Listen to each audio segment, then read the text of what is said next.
What's going on, y'all? Thanks for checking in the Khaliis Take. You know what to do. Hit that like, subscribe button. Also hit that notification bell just so you can get the newest and the bonus content first. But hey, let's just go ahead and jump right in. At this point, Paul George returning this season is probably cloudy. The situation it's very cloudy for his return, very questionable, very up in the air. And as Ty Lue stated, he definitely needs more rest.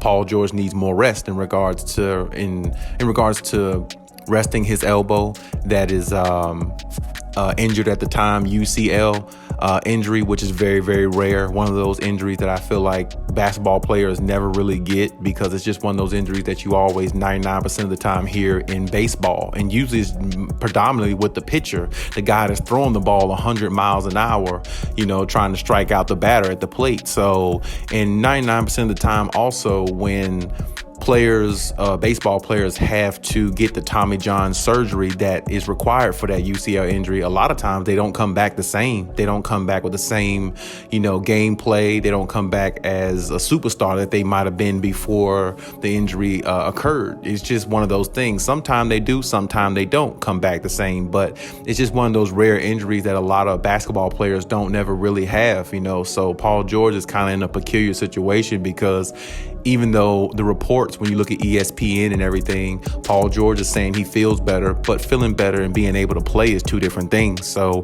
when you look at the situation, it's really, really a condescending one because when you hear that Paul George says he feels better, you feel like he's closer to actually making a return rather than, not making a return. But in reality, it could be the opposite way around. Just because he's feeling better doesn't mean, the effects of the elbow is really, better. It doesn't mean that he can take contact. It doesn't mean that he can go in an NBA game and get it bumped 100,000 times and be okay and still make his jump shots the way he normally would. Because when you shoot the jump shot with his shooting arm, which I believe the injury is on, that elbow is connected to the wrist, the hand, all that. So, it's going to have some effect and it can affect his jump shot in a lot of ways too. So, and then, the fact of him coming out there, they want to make sure he's 100% healthy too, because if he's coming out there with it on his mind in regards to like, I'm going to shoot and I'm going to change my form a little bit so it won't bother my arm, or I'm going to shoot the ball, release the ball quickly so nobody won't hit my arm when they try to deflect my shot. And, a lot of times mental aspects like that come into players' minds and it changes their game to where it doesn't make them that effective, which is one reason why that injury is so rare. And it's just for basketball players. And it's just one of those injuries that basketball players cringe probably if they ever obtain that injury, which I'm pretty sure Paul George is doing, because for the simple fact that injury, it's not only one of those where it's a rare thing, but it's also something that can affect you long term. It's not really one of those injuries where, okay, well, I got the surgery, I'm good now, I'm going to be 100%, I'm going to go back to the superstar I was. Like I said, a lot of baseball players, they get the injury and they don't even return to the superstar status that they were. It's almost like when that happens, they just, flame out. I'm not saying that's going to happen to Paul George by any means. But at the same time, the more rest that he needs with his elbow is definitely good, but it's also not the best of signs because it might actually lead up to surgery in regards to, how it is and, how affected it is, even with more time of rest that he's going to get. So we hope that everything goes well with that because, as I said before, we're still waiting on Kawhi Leonard to see whether he's going to make a return. And I feel like a lot of what Kawhi Leonard's going to do in regards to his decision in making a return kind of depends on Paul George too, because, with him coming off a ACL tear, even though it's a partial tear, you don't want to go out there and, put too much onus on yourself to try to carry a team. And you're just coming off an injury that a lot of people take a little bit more time to come from sometime and put all that onus on yourself. And you still lose in the maybe second round, third round, something like that, because you're not 100%. You're just trying to put a team on your back, even though your legs aren't up for it. Then you see Kawhi Leonard's probably thinking things like that. So, Paul George, return definitely can, spark a lot of things in regards to, Kawhi's decision.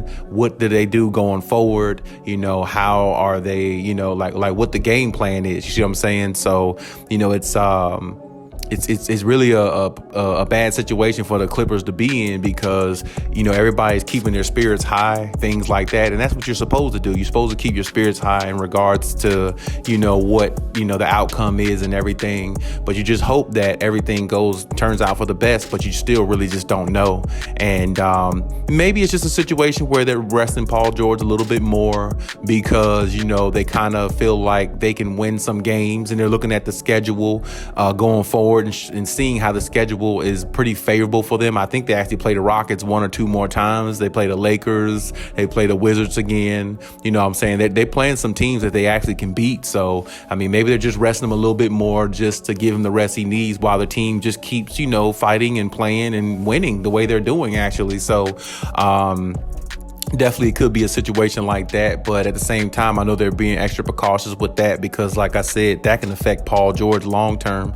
And he's already been through enough injury. I think he had a couple shoulder injuries a couple seasons ago in the bubble when he wasn't healthy. So it's like he's had shoulder, arm type injuries before. So it's like, with Paul George, you got to be even more precautious because he had injuries pretty significant that's close to that area. So you have to be even extra precautious with that. And then on top of that, the Clippers have to look at it like this. They don't want to mortgage their future, basically. They don't want to mess up their future in regards to, possibly next year being the favorites to win the whole thing, because they definitely got the pieces to do it. And if Kawhi and PG are healthy, they definitely should be the number one contender pretty much over anybody in the West, maybe even anybody in the East. So, they definitely have to look at it from that standpoint too. And I also know that the Clippers don't want to tank this season either. You don't want to punt this season away, because this is a season where I think it's wide open. This is why I said before, I feel like Kawhi and PG need to find a way to come back if they're able to. Not trying to force them back, but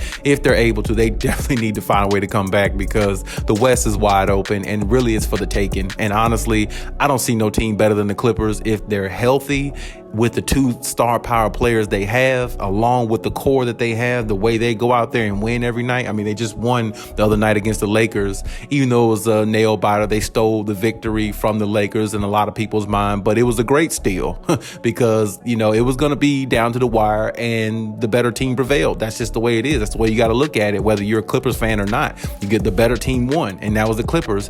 And it's amazing what they're able to do with a bunch of role players that go out there and play their role to perfection and move the ball with precision and understand situational basketball. It's definitely amazing to see what they're able to do. And Ty Lue definitely have to get a lot of the credit what he's been able to do with this team, based upon being neutralized from two superstars that are top 5, top 10 players or better in the NBA. So, it's very amazing to see. So I definitely feel like this is the year for them to do it, even more so than last year. I feel like this is the year for them to do it because, like I said, too, you look at the Lakers, they're a mess. And Utah is not a team nobody fears. And like I said, Golden State is good. But at the same time, I think they can be had as well, even if they get Draymond Green back. It'll be tougher with Draymond, but they still could be beat. Memphis can definitely be beat. And then the Suns, well, we like Devin Booker, but Chris Paul is good. But at the same time, I don't know. I just can't trust him in the biggest moments. I just can't do it. I've never been able to. I never seen him as a big moment type player. So you put him in a big moment like that, I think he'll fold under pressure. Only reason why I think he did good against the Clippers last year because Kawhi Leonard wasn't there. Everybody know if Kawhi was there, there would have been another team in the NBA Finals going against the Bucks. Probably would have been another NBA champion other than the Bucks. So, but we can talk about that all day. But still, the Clippers definitely have a mental advantage over a lot of these teams, especially the Lakers. Now they're 3-0 over the Lakers this season. They won the last 6 meetings against the Lakers, which is kind of unheard of. But still, it just goes to show how much better the Clippers are getting and how much opportunity they have to win if everybody's healthy. So hopefully, Kawhi comes back. Of course, being the best player he is, he definitely can shoulder a lot of load and help take this team to the championship. But also hopefully Paul George comes back as well, because he definitely can have Kawhi's back and they can do it together and lead a championship to Clip City. So the reports and everything, they don't sound too bad. It just sounds like maybe he needs more rest and all that. But hopefully it's not a season-ending injury. It probably could be, but we'll just have to wait and see the results. And hopefully the elbow, actually gets better, to the point where, Paul George is able to do a lot more and utilize his elbow and his shooting arm a lot more and take more contact, because that's the only way they're really going to clear him.